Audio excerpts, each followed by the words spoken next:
Welcome to our FP&A channel. Have you ever wondered how businesses predict the future and make decisions with so much confidence even when there is uncertainties around? Imagine that if you could see how your different choices could affect the financial outcome even before making a single move. Sensitivity analysis is your secret weapon in FP&A to master the art of forecasting. Now let's dive into how this powerful tool can transform your approach to planning and decision making, ensuring that you are always one step ahead. So whether you are a finance professional, a business owner, or just curious about business forecasting, learning sensitivity analysis is going to be super helpful for you. So what is sensitivity analysis? Sensitivity analysis is a financial modeling technique used to predict the impact of different variables on a specific outcome. In the context of FP&A, it helps you to understand how changes in inputs like costs, revenue drivers,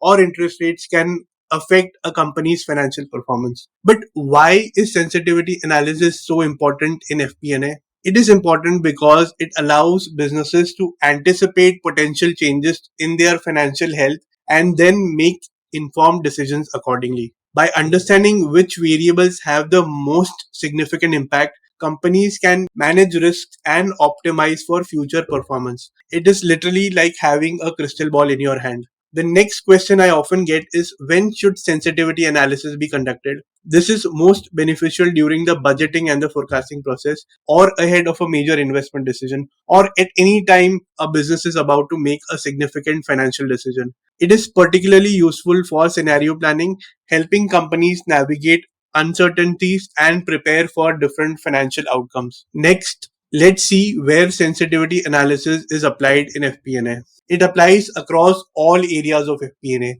right from budgeting and forecasting to capital expenditure planning and risk management. Any situation where a financial outcome needs to be predicted, sensitivity analysis can provide you valuable insights, helping to model various scenarios and their potential impact on profitability and cash flow. Now, you would ask me how to conduct sensitivity analysis. So, it's a 5 step process. Let's take a look at it one by one. Number one is to identify the key variables. You start by determining which factors are likely to influence your financial outcome the most. Step number two is to build your base financial model. So you have to create a financial model of your current state, including revenues, costs, and all the assumptions. Step number three is you vary each variable independently, meaning adjust one variable at a time to see its direct impact on the outcome, keeping other variables constant. Step number four is to analyze the results. Now you look for patterns or significant changes in the outcome to identify your most sensitive variables. And finally, step number five is to plan for multiple scenarios. You use your findings to prepare for various future scenarios, adjusting your strategies accordingly. Next, let's take a look at a couple of examples. In Excel, there are two different functions we can use to apply sensitivity analysis. The first one is data table and second one is goal seek. So we will look at both these Excel functions one by one using two different examples. So in this example, we are looking at the data table. What is a data table? Data table is a powerful Excel tool that allows you to see how changing input values impacts your output. It's a very good tool to do sensitivity analysis. Let's take a look at the example.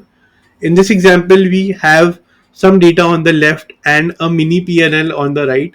So on the left, we have number of units sold, selling price per unit, cost price per unit, and we have some fixed costs like rent and salaries.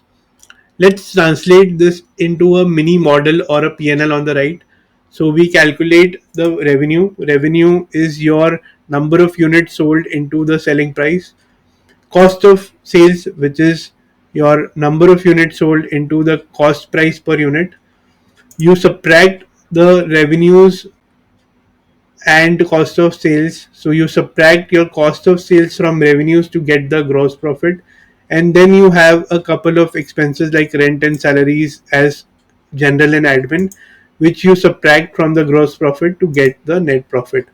So this is how the P&L is structured. Now, to be able to do sensitivity analysis, there are some steps that we need to follow. So the first step is So before we get into the steps, let's see what we are going to do. So we are going to see the different levels of profit, the different levels of changes in profits when we change the number of units from 1000 to 3000, and we change the selling price per unit from 200 to 400. So we are going to see different levels of profit for different number of units sold from a range of 1000 to 3000 at different price points from ranging from $200 to $400. So step number one is you to create a grid like this, where you want to do the calculations. So I have created a grid which has number of units sold in the columns. So it shows from 1000 units to 3000 units, and on the left hand side we have the selling price per unit, which is from $200 to $400. Now, second step is that you place your output formula at the intersection of your rows and column headers. So where the rows and columns intersect in your grid, you have to link your output formula, meaning the variable that you want to see the impact as an output. So in this case we want to see the changes in net profit, so I will link the net profit number. Okay.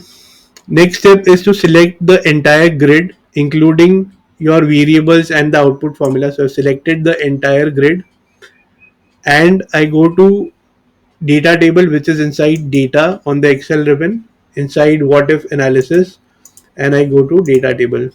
Here it is asking me a couple of things. It is asking me what is my row input cell and what is my column input cell. Row input cell meaning what do I have in rows. So in the row here, row number 11, I have the number of units sold. So I will link my row input cell as number of units sold, and my column input cell. So what do I have in my columns? In the column C, I have all the different selling price per unit. So I will link my selling price per unit to selling price per unit here in the inputs from the inputs. Okay. Now when I hit OK, I get different levels of profit at different levels of number of units sold and different selling prices. So if you notice, our 2000 units at $300 per unit, which gives us a net profit of $280,000, is here, which is at the intersection of 2000 units and $300. So there you have it.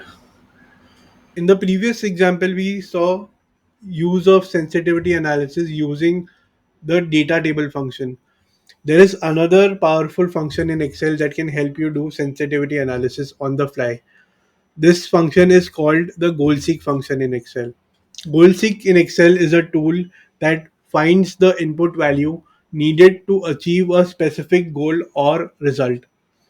You simply have to tell Excel what result you want, in this case maybe certain profit level, and goal seek will work backwards to discover what input value like sales volume will get you there.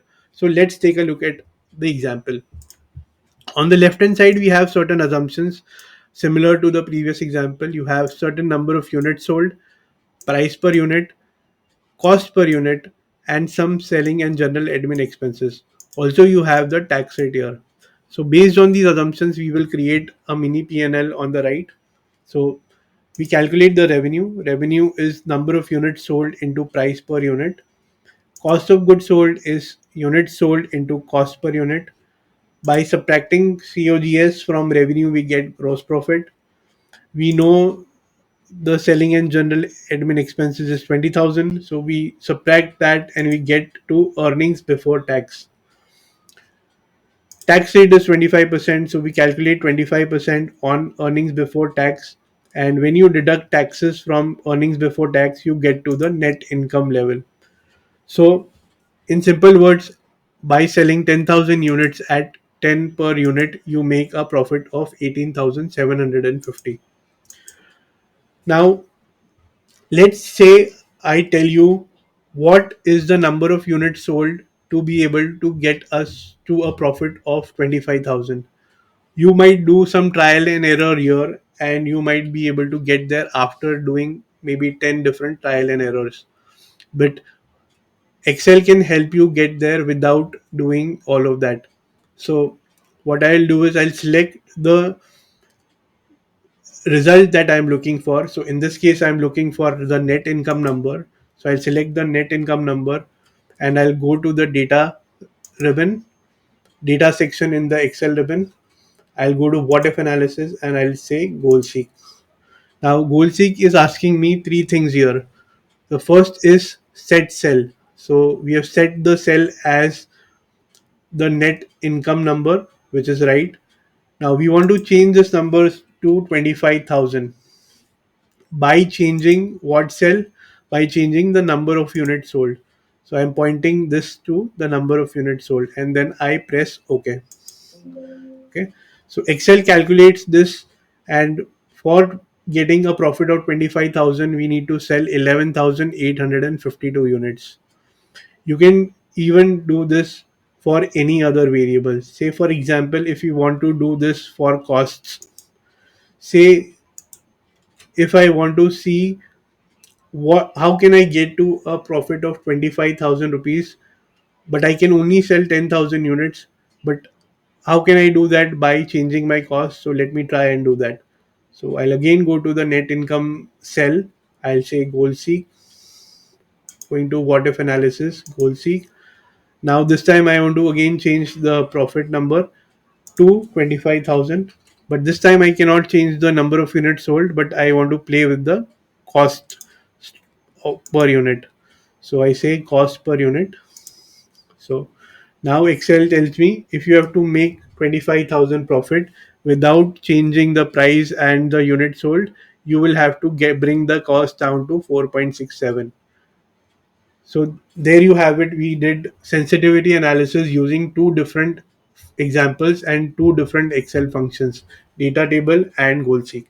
Sensitivity analysis is a powerful weapon in your FP&A toolbox that can provide you with insights that can help businesses plan for their future with greater confidence.